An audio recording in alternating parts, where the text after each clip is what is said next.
नमस्कार दोस्तों, आज के वीडियो में फ़ोन पे से किस प्रकार आप पुराना अपना स्टेटमेंट कैसे निकाल सकते हैं। मान लीजिए कभी आपने किसी को पैसा भेजा होगा पिछले साल और वो कन्फ्यूजन में पड़ा होगा कि हमारे पास पैसा आपने भेजा या नहीं भेजा या कैसे वो खर्च कर दिया, लेकिन उसे अभी तक याद नहीं। लेकिन आपको पता है कि आप अपने फ़ोन पे से पूरे 1 साल का, पीछे के सालों का भी आप स्टेटमेंट निकाल सकते हैं।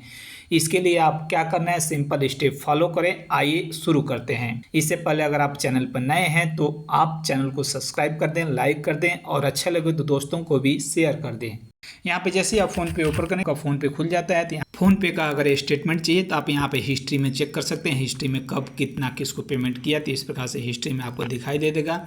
यहीं पे हिस्ट्री में सबसे ऊपर माई स्टेटमेंट का ऑप्शन दिखाई देता है। यहाँ पे माई स्टेटमेंट के ऑप्शन पर क्लिक करते हैं तो इस प्रकार से डेट रेंज के हिसाब से आप इसमें चेक कर सकते हैं। वहीं पे लास्ट 30 डेज का स्टेटमेंट निकाल सकते हैं, या 90 डेज का, 180 डेज का, या 365 डेज का, या डेट रेंज आप दे सकते हैं कब से कब तक, डेट स्टार्टिंग डेट और एंड डेट कब से कब तक चाहिए, या फाइनेंशियल ईयर्स में आप डाल सकते हैं तो फाइनेंशियल 25-26 का इस प्रकार से कर सकते हैं। और यहाँ पे डाउनलोड के ऑप्शन पे क्लिक कर सकते हैं। तो यहाँ पे इस प्रकार से your phone pay statement will email to you, आपको ईमेल कर दिया जाएगा, क्योंकि इस सिक्योरिटी रीजन के पर्पज से है। ईमेल आईडी है तो आप यहाँ अप्लाई कर देंगे। इस प्रकार आपके रजिस्टर्ड ईमेल आईडी के ऊपर आपको स्टेटमेंट भेज दिया गया।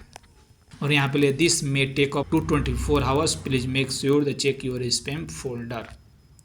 तो यहाँ पे 24 आवर्स के अंदर ही आपको मिल जाएगा, इसे आप इसे चेक कर सकते हैं। इस प्रकार से साथियों हम ईमेल के ऊपर जाते हैं तो यहाँ पे देखते हैं क्या अभी आ गया है या टाइम लगेगा।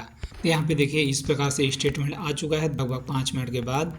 और यहाँ पे इसे हम डाउनलोड कर लेते हैं और इसमें देखते हैं क्या इसमें दिखाई देता है। तो इस प्रकार से यहाँ पे ये फाइल पासवर्ड प्रोटेक्टेड आ जाती है, लेकिन ये पासवर्ड वही होगा जो आपका फ़ोन पे में जो मोबाइल नंबर रजिस्टर्ड है वही आपका पासवर्ड होगा। तो इस बार पासवर्ड डालने के बाद ओपन कर लेने के बाद इस प्रकार से यहाँ पे देख रहे हैं फाइनेंशियल ट्रांजैक्शन स्टेटमेंट इतना 1 अप्रैल 2025 से लेकर 31 मार्च 2025 तक का ये ट्रांजैक्शन है।